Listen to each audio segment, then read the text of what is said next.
헤르멘 헤세가 쓴 데미안에 이런 글이 나옵니다. 새는 알을 깨고 나온다. 알은 새의 세계다. 태어나려는 자는 한 세계를 파괴해야만 한다. 새는 신에게로 날아간다. 그래서 새는 알을 깨고 나온다. 태어나려는 자는 한 세계를 파괴해야만 한다. 그래서 이것에 대해서 어떤 분은 존재혁명이라고 표현하기도 합니다. 성경은 예수님 만나고 존재혁명이 일어난 사람들에 대한 간증들로 가득 채워져 있습니다. 세리 마태와 삭개 같은 사람들에게 무시당하던 인간들이 예수님 제자가 되고, 베드로와 같은 못난 인간들이 예수님 수제자가 되고, 창녀 출신이라고 여겨졌던 옥합을 깬 여인이 교회 역사의 가장 아름다운 여인으로 기록되어야 한다고 예수님이 말씀하셨습니다. 남자를 대여섯 번 갈아치운 부끄러운 과거를 가진 사마리아 여인이 복음을 증거하는 선교사가 되기도 하고, 인간 천지개벽의 이야기들이 성경에 담겨져 있습니다. 많은 변화 가운데 대표적인 사건이라고 한다면 오늘 사울이 다메섹에서 부활하신 주님 만나는 이 회심의 사건이 가장 최고봉이라 할 수도 있습니다. 유대 바리새파 악당의 리더 역할을 하던 사울이 초대교회를 팔레스타인 작은 땅덩어리에만 국한되는 신앙운동이 아니라 세계 무대로 확장시키는 역할을 담당하게 된 사도 바울이 되는 이 변화가 회심의 최고봉이다 얘기할 수 있는 겁니다. 성경은 큰 전제가 있습니다. 그것은 사람은 예수님 만나면 달라진다는 전제입니다. 예수님 만나면 달라질 수 있다. 베드로처럼 점진적으로 못난 인간이 깨우쳐지는 과정도 있겠지만 사울이 바울이 되는 것 같은 극적인 경험을 통해서 사람은 변화될 수가 있는 겁니다. 베드로처럼 조금 성격이 급하고 가르쳐줘도 잘 깨닫지 못하는 사람은 하나님이 오래 참으면서 기다려주시고 변화를 시켜주십니다. 근데 사도 바울처럼 세상대로 너무 잘나고 그래서 쉽게 자기 세계를 깨기 어려운 인간들은 아주 땅바닥에 그냥 세게 내동댕이 쳐서 바닥에 던져놓고 껍데기를 아주 깨부시는 진통과 고통의 과정을 통해서 변화되게 만드십니다. 어떻게 보면 베드로와 같은 사람은 견딜 만한 환난을 통해서도 변화를 주지만 사도 바울 같은 사람은 죽었다 살아나게 하시는 겁니다. 세계 역사의 기록도 BC와 AD로 나눠집니다. BC는 Before Christ, 기원전이에요. 예수 이전의 시대. AD는 아노 도미니라는 라틴어로 The year of the Lord, 주님의 해다. 그래서 우리 기독교적으로 보면 예수 태어난 그 시대를 얘기하는 겁니다. 우리 신앙도 마찬가지죠. 예수님 만나기 이전의 내 삶과 Before Christ, 예수님 만난 이후의 내 삶, After Christ예요. 역사가 다른 겁니다. 오늘 목사 말씀이 자기는 대학생 때까지 아무도 자기를 인정해 주지 않는다는 깊은 열등의식에 빠져 있을 때 예수님을 만났다고 합니다. 그런데 그 만남이 참 따뜻했다 이렇게 얘기를 해요. 그 따뜻함이 자기의 열등감을 녹여버렸고 그 따뜻한 사랑과 은혜 때문에 당당하게 믿음으로 살게 되었다 이렇게 합니다. 근데 우리를 변화시킬 때 꼭 따뜻하게 변화시키지만은 않으세요. 추운 겨울에 뻘겨벗겨서 내동댕이 치심으로 얼음장을 뚫게 만드는 고통의 기회도 주신다. 제 자신을 돌이켜보면 저는 베드로와 같은 과정과 사도 바울 같은 과정을 삶의 여정 가운데 이것과 저것을 더불어 경험하면서 오늘까지 왔다는 생각을 해봅니다. 모태신앙이에요. 목사 가정에서 태어나서 순조롭게 큰 문제 없이 베드로처럼 오랜 세월 거쳐서 깨닫고 다시 깨닫고 그런 과정도 있었지만 야, 이거는 진짜 아닌데 진짜 힘들다. 이게 끝인가 보다. 이런 과정을 통해서도 깨지고 또 깨지면서 주님을 새롭게 만나면서 오늘까지 왔다고 생각합니다. 베드로처럼 점진적인 과정을 통해서는 따뜻함의 하나님이었어요. 그래서 예수님의 말씀을 통해 깨우침과 자유함을, 참 인생의 행복이 뭔가를 깨우치는 기쁨이 있었어요. 그런가 하면 바울과 같은 다메섹의 과정은 완전히 내가 깨지는 경험을 하는 겁니다. 그래서 그런 노래 많이 불렀죠. 여러분들 우리 새벽마다 그러잖아요. 좋으신 하나님, 좋으신 하나님, 참 좋으신 나의 하나님. 막 웃으면서 불렀던 날들도 많았어요. 근데 꼭 그렇지만은 않은 게, 정말 좋으신 하나님이라는 노래가 싫어지는 날들도 많았고, 하나님 원망하고 다 그만두고 싶은 날들 없지 않았습니다. 그러나 돌이켜보면 그 모든 것에 하나님 사랑과 은혜의 섭리가 담겨 있었다고 마지막으로는 고백하지 않을 수 없는 것입니다. 사람이 생긴 것도 다 다르고 성격 물론 자라온 배경이 다르기 때문에 예수님이 사람을 고칠 때도 도매금으로 고치시는 적이 없으세요.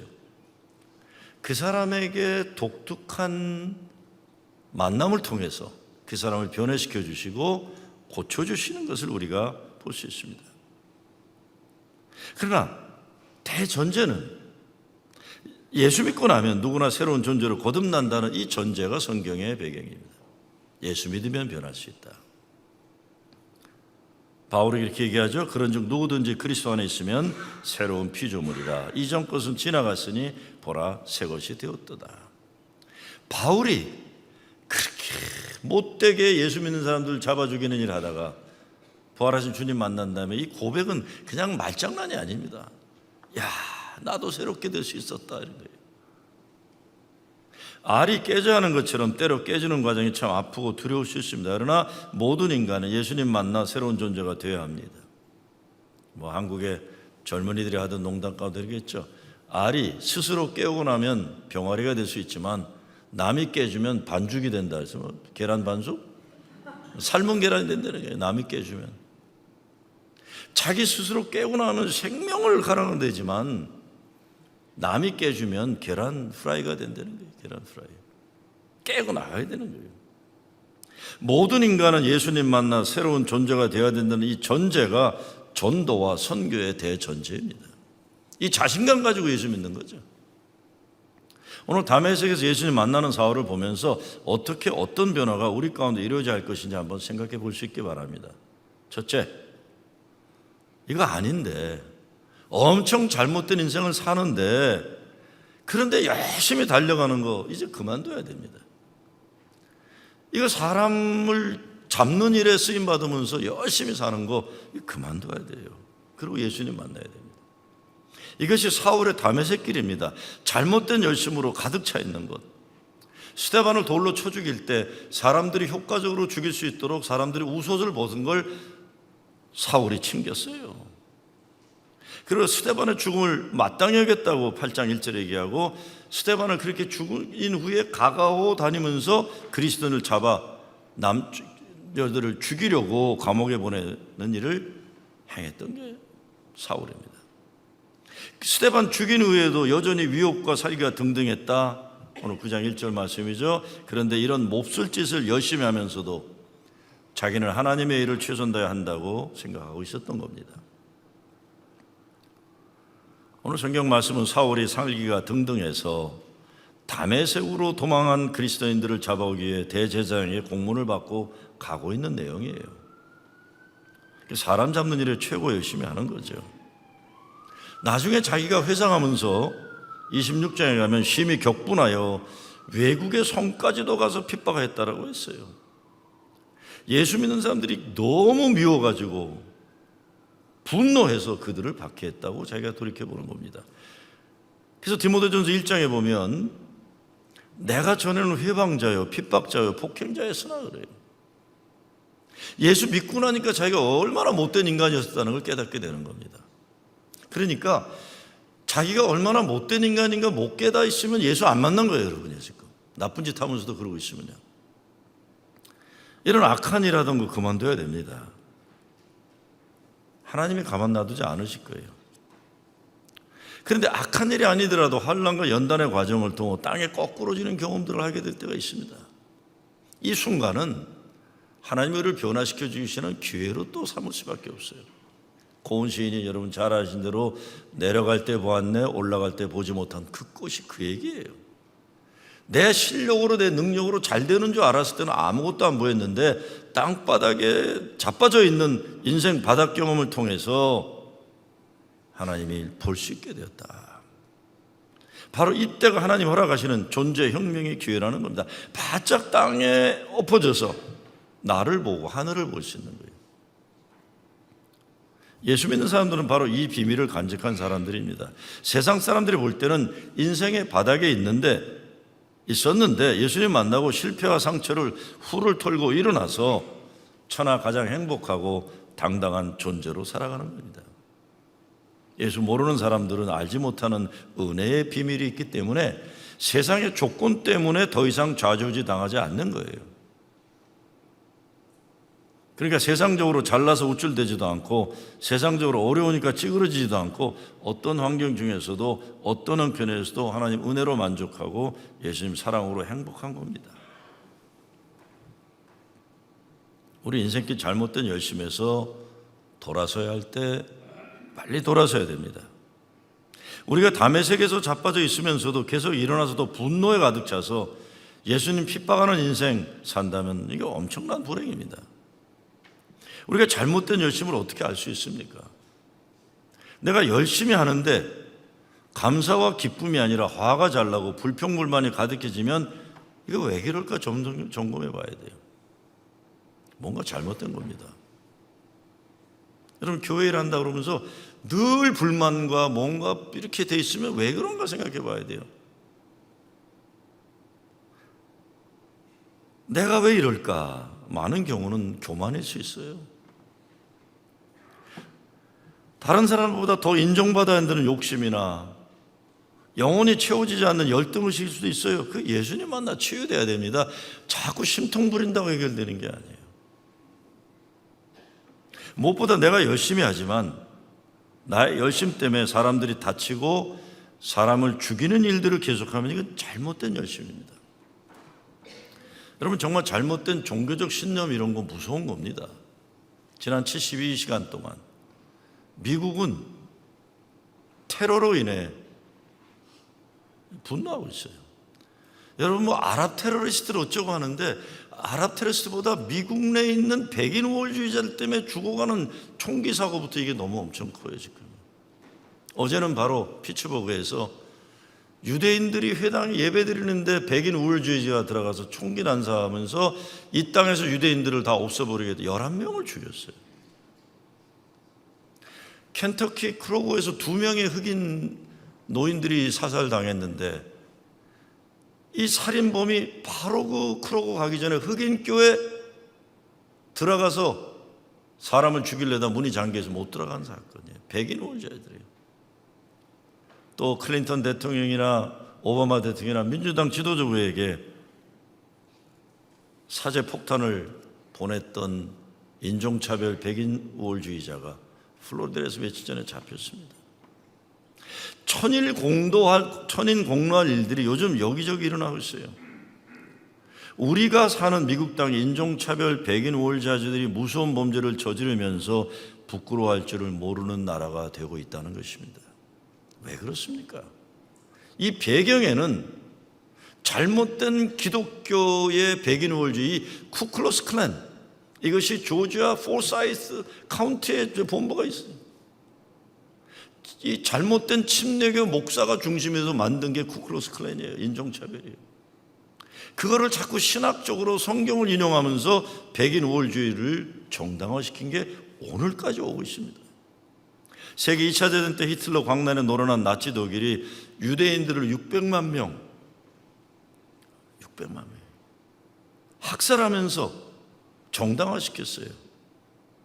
기독교인들에게 뭐라고 얘기했습니까? 히틀러가 유대인들은 예수를 죽인 죄인들이기 때문에 죽어도 마땅하다 그랬어요. 그거를 정당화시킨 게 독일 교회인데 독일 교회가 히틀러 밑에서 독일 신학이라는 걸 만들었습니다. 독일 신학이라는 걸. 게르만 민족의 민족의 우월성을 애국심으로 만든 게 독일 신학이에요. 여러분, 이런 애국심은 무서운 죄악입니다. 독일 제국, 일본 제국이나 모든 이 인종의 제국을 절대화하면서 다른 민족과 인종을 죽이는 걸 정당화하는 걸 신학적으로 정당한 게 독일 신학이에요.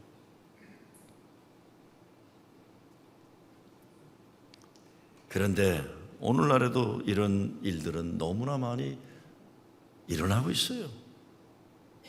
항상 강자편에 서서 약자들, 작은 자들을 핍박하고 죄인 만드는 일을 설교하는 사람들이 얼마나 많습니까? 독재 정권을 수호하고 인종차별을 정당화하고 마치 기독교가 자본주의 이익 경쟁의 승자들을 수호신인 양 만드는, 요즘엔 또 한국에서 나타나는 게 뭐예요?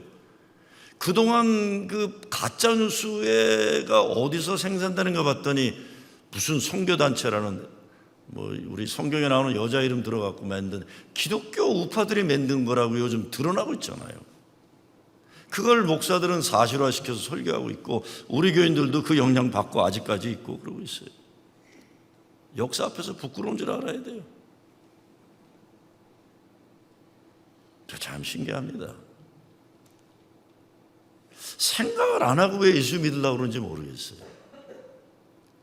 악한 일, 역사의 범죄를 저지르는 걸 동조하면서 왜 교회에 다니는 사람들 회개할 줄 모르는지 모르겠어요. 미국 기독교 근본주의 보세요. 중동 분종 보십시오. 여러분, 기독교인들이 참 나쁜 기독교인들이 많은 게 팔레스타인 청소년들이 돌 던지잖아요. 이거 맞고. 야, 저들 과격하다 그래, 그렇죠? 여러분, 무기가 없어가지고 군대가 없어서 자기 생존을 보호하려는 팔레스타인 청소년 돌 던지는 게 과격합니까? 총으로 죽이는 군대가 과격합니까? 잘 생각해보세요. 기독교 우파들이요, 유대인들을 600만 죽일 때는 약했기 때문에 히틀러 편 들었어요. 지금은 유대인들이 세계 최강국 동가진 정치권을 가지니까 기독교 보수 우파들이 누구 편 들어요? 유대인 편 들어요. 철저하게 강자 편 드는 거예요. 도대체 팔레스타인 약한 백성들이 기독교인들에게 무슨 잘못을 했다는 겁니까? 기독교인은 팔레스타인이 더 많아요. 아시죠? 더 많은 거예요. 이게 기독교라는 것이 정말 유대인들이 힘 가진 자 되니까 이제는 기독교 보수가 유대인들 편에 들어서 팔레스타인 사람들을 더 아프게 만드는 거죠. 이건 아닙니다, 정말. 예수님 가르침에 어디 그런 못된 힘 가진 자들을 절대적으로 정당하는 말씀이 있습니까? 그것만은 아니죠. 보통 사람들이 불법 체류자라고 한다는 소류 미비자들이 마치 미국의 오늘날의 경제 문제니 범죄를 앞장서는 양 말도 안 되는 미국행 가짜 뉴스들 만들어 가지고 아프고 어려운 사람들, 요즘에 그게 어디로 갑니까? 법적으로 영주권 받은 사람들까지도 이제는 시민권 못 받게 하려는 정책이 바뀌고 있는 거예요. 정신 바짝 차려야 됩니다. 우리 한국 사람들, 이민 온 사람들. 어려워서 정부 보조받았기 때문에 영주권 못 받고 이제 시민권 못 받게 된다는 거예요.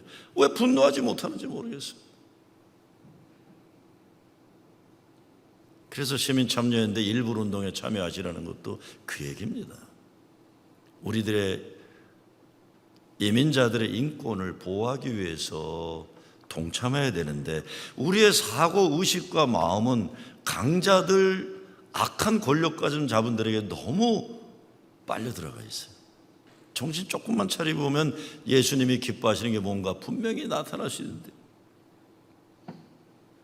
이런 사울과 같은 일들 그만두고 부활하신 주님 만나서 변화되어야 됩니다. 우리가 어떻게 잘못된 열심인 줄 알 수 있습니까? 예수님 사랑과 평화, 용서와 은혜의 복음이 그 중심에 없으면 분명히 잘못된 열심인 거예요. 사울이 예수님 만나고 제일 먼저 변화된 게 자기가 의인이 아니라 죄인이라는 걸 깨달았어요. 신앙의 기본은 예수님 만나고 죄인이라는 걸 깨닫는 겁니다. 이 백인 우월주의자들은 여기에서 벌써 삐끗한 거예요. 우리만 우월하기 때문에 우리만 존재해야 된다. 여러분, 이게 지금 흑인들의, 유대인의 문제겠습니까?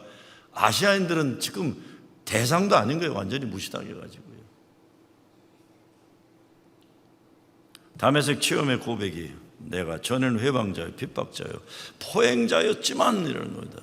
변화되어야 됩니다. 변화되어야 되는 거예요. 우리 인생에도 영적인 사인들이 있습니다. 열심히 하는데 사울이 경험한 것처럼 기쁨이나 보람이 하나도 없고 살기 등등해서 다른 사람들 잡으러 다니는 것 같은 마음의 상태가 그것입니다. 이럴 때 왜 그럴까? 깊이 자기 자신을 들여다봐야 됩니다.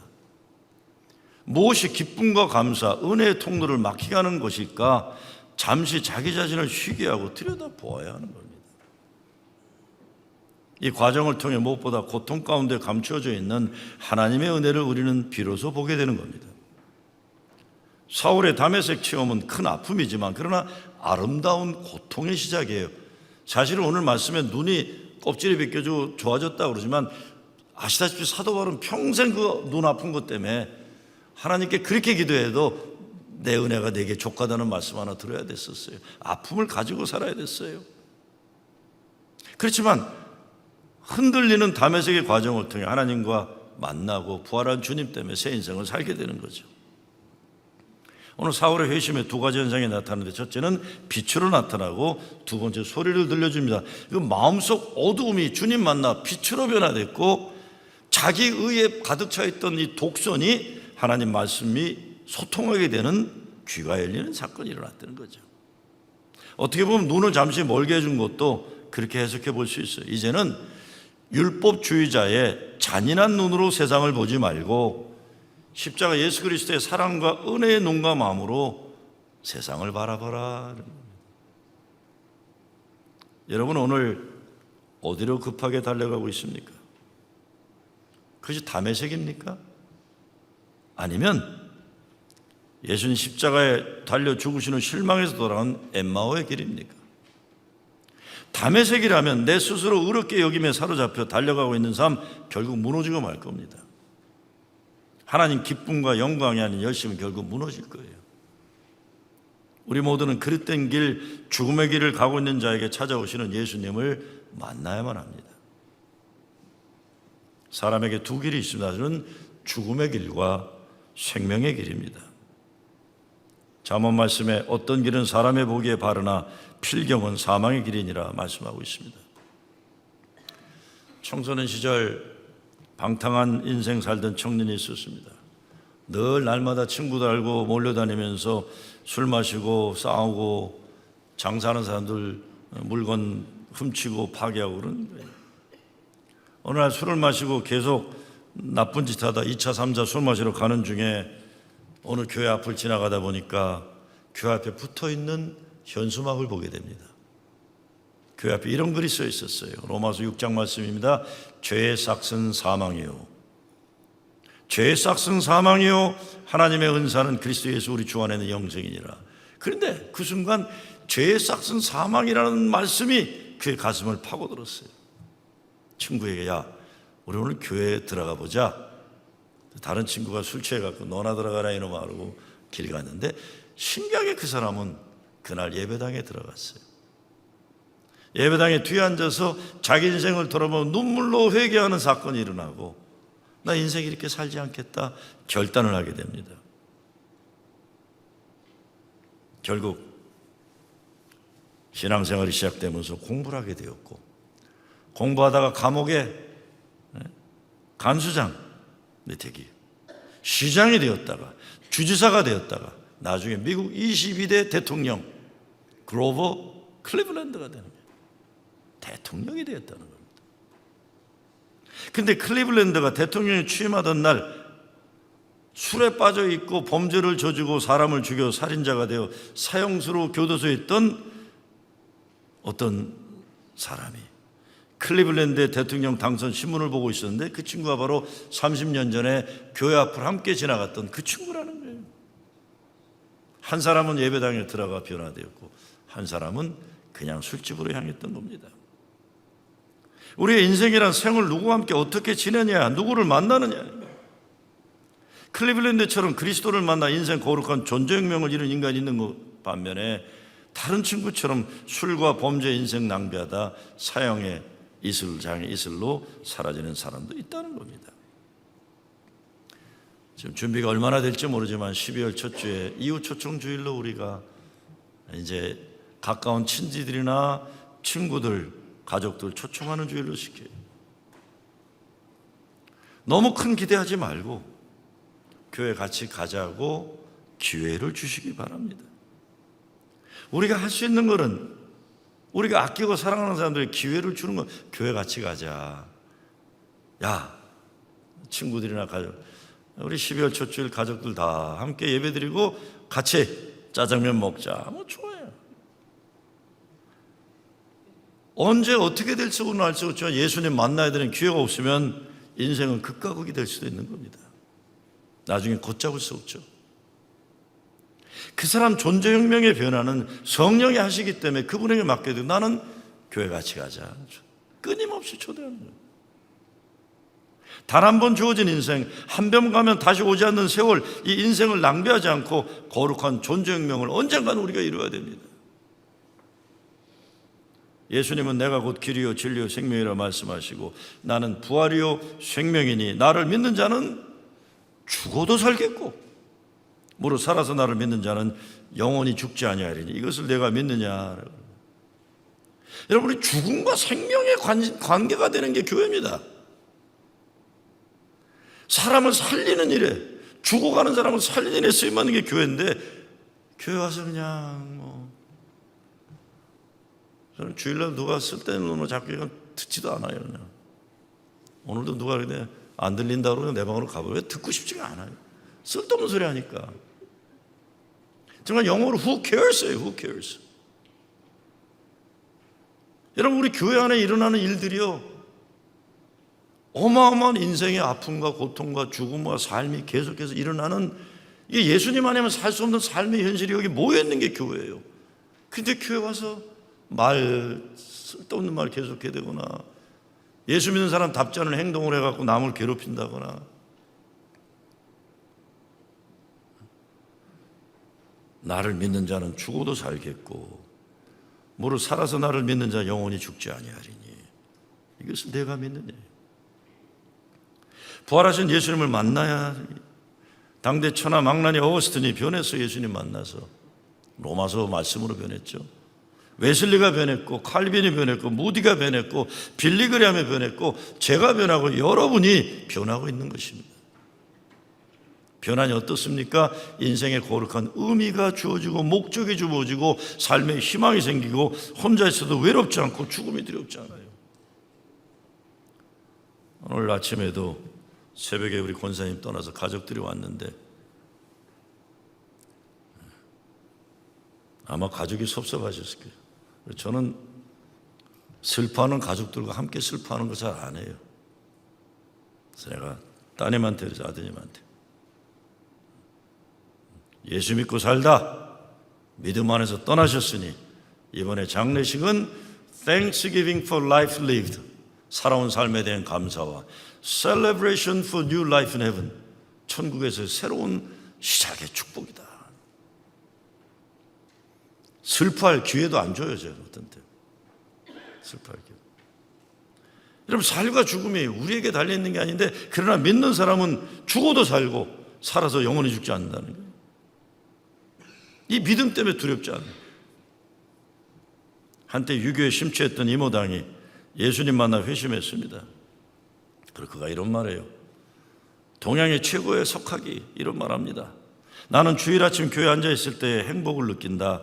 지난 30년간 고아였으나 난 더 이상 고아가 아니다. 아무리 대단한 석학이래 철학자라도 예수 없는 삶은 잃어버린 삶이었다는 거예요. 두 길이 있어요. 한 길은 사망의 길, 한 길은 생명의 길. 주님과 함께 생명의 길로 가야 되는 겁니다.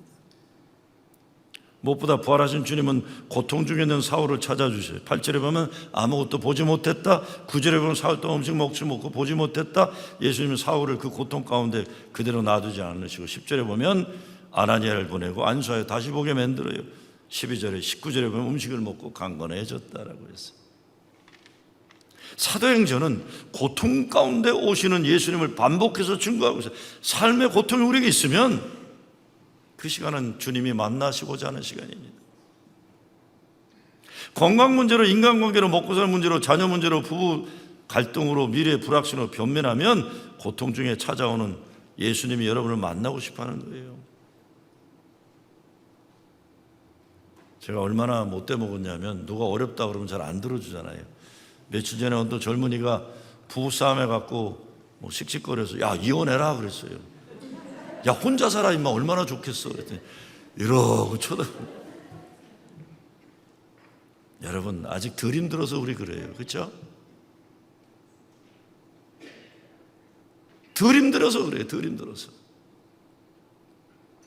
예수님은 가장 아픔 가운데 죽음 가운데 오셔서 우리를 살리시는 거예요. 안전뱅이를 일으키시고 죽은 자를 살리시고 눈먼 자를 뜨게 하시고 폭풍을 잔잔케 예수님 만나야 돼. 그 문제가 없었다면 어쩌면 예수님 평생 만나지 못했죠. 오늘도 예배 전에 사랑하는 아들을 먼저 천국 보내신 우리 집사님 만나고 내가 그냥 아무 말 안 했어요. 내가 말하는 게 그게 위로가 안 돼요. 안 됩니다. 사람의 말은 아무것도 위로가 안 됩니다. 평생 그 아픔 가지고 살 수밖에 없어요. 그냥 가만히 있는 거예요. 그래서 그냥 오직 위로는 하늘에서 내려야만 가능한 거예요. 부활의 소망만 우리가 믿고 살아가시는 것뿐이에요. 근데 이 죽었다 살아난 바울에게 주님이 사명을 주시러 오세요. 바울을 찾아 내 이름을 이방인과 임금들과 이스라엘 자손들 앞에 전하기 위한 택한 나의 그릇이다. 이게 완전히 교회를 말아먹으려 했던 악한 인간을 교회 역사의 위대한 인간으로 들어서 주시는 거예요. 17절에 성령 충만을 주시고 18절에 세례받고 20절에 바울이 각 회당에서 예수의 하나님의 이심을 전파하게 돼요. 22절 보니까 힘을 얻어 예수를 그리스도라 증명하고 다메섹에 사는 유대인들을 굴복시키는 역사가 일어나고, 다메섹에 있는 예수 믿는 사람들을 죽이려고 했던 사람이 이제 그 사람들을 살리는 영생을 주는 일에, 거룩한 일에 쓰임받게 되는 겁니다. 우리도 거룩한 인생 목적과 사명을 주기 위해 찾아오신 주님을 만나야 됩니다. 제자들에게 거룩한 사명을 주신 예수님, 오늘 우리에게도 사명을 주시고 우리 가운데 오세요. 고통 중에 찾아오신 예수님, 사명을 주시려고 찾아오신 예수님, 그렇게 하여 바울처럼 성령 충만하여 강건해지고 능력 있는 거룩한 인생을 살아가야 되는 것입니다. 사도행전은 하나님 나라를 위한 헌신은 반드시 열매가 있다는 것을 증거합니다. 결국 사울이 변화되고 나니까 어떻게 됩니까? 32절 나중에 집에 가서 읽어보시면 이렇게 되어 있어요. 그리하여 온 유대와 갈릴리와 사마리아 교회가 평안하여 든든히 서가고 주를 경외함과 성령의 위로로 진행하여 수가 많아지니라. 이것이 반복되는 사도행전의 주제입니다. 사실 사도행전 교회 역사는 형통한 역사가 아니라 핍박과 순교의 역사예요. 사도들은 채찍에 맞아 위협을 당하고, 스데반은 한 번 설교하는 순교당하고, 계속되는 핍박과 고난이 있지만 그로 인해 예루살렘 교회 성도들이 각지로 흩어졌지만 복음의 전진을 막을 것이 없었던 겁니다. 기세가 등등하던 핍박자 사울은 부활한 주님 앞에 거꾸로져 새 사람이 되고 복음 전한 자가 되는 거예요. 어떻게 이렇게 숱한 핍박을 당하지만 교회가 평안하고 부흥의 역사가 일어납니까? 만사가 형통했기 때문에 평안하고 든든히 서간 것이 아니라 환난과 핍박 가운데 주를 경외함과 성령의 역사로 평안하게 든든히 서갔다는 겁니다. 스데반의 순교가 헛되지 않았다. 빌립의 헌신과 수고가 헛되지 않았다. 하나님이 이루어 가시는 구원의 역사의 클라이맥스, 박해자가 복음 증거자가 되고 결국 박해 받는 자가 되어 순교당하는 겁니다. 혹시라도 여러분 가운데 나는 예정론자다 하면은 정죄하고 단죄하는 예정자 되지 마시고 은혜와 사랑을 예정한 하나님의 그 예정을 증거하는 예정자 되시기 바랍니다. 이것이 사도 바울의 고백이에요. 사도 바울이 난 어머니 때부터 하나님이 택하셔서 그의 은혜로 나를 부르셨다 이렇게 해요. 그때 나를 부르셨다. 다메섹에 있는 그리스도인들을 체포하러 가던 사울이 자기 인생을 돌이켜보니 하나님이 자기를 사랑과 은혜의 도구로 쓰임받도록 택정하시고 예정하셨다. 정죄와 영적인 교만의 예정론 버려야 돼요. 요한에서가 얘기했던 것처럼 만민의 구원의 사랑과 은혜에 선행하는 은총의 예정론, 모든 사람은 누구나 예수 만나면 거룩하게 변화될 수 있다는 은혜와 사랑의 예정론자가 되어야 되는 것입니다. 이것이 사도 바울이에요. 우리 교회도 저와 여러분도 회심의 기록이 쌓여가야 합니다. 저렇게 변화됐구나 저 사람이. 자기 의로움에 사로잡히면 모두 괴롭고 하나님께 기쁨이 되지 못합니다. 오직 십자가 은혜, 오직 하나님 사랑뿐이어야 합니다. 오늘 사울이 다메섹에서 거꾸로 지고 부활하신 주님 만난 것처럼 이런 거룩한 존재혁명이 여러분에게 일어나는 삶의 변화가 되시길 주의 이름으로 축원합니다.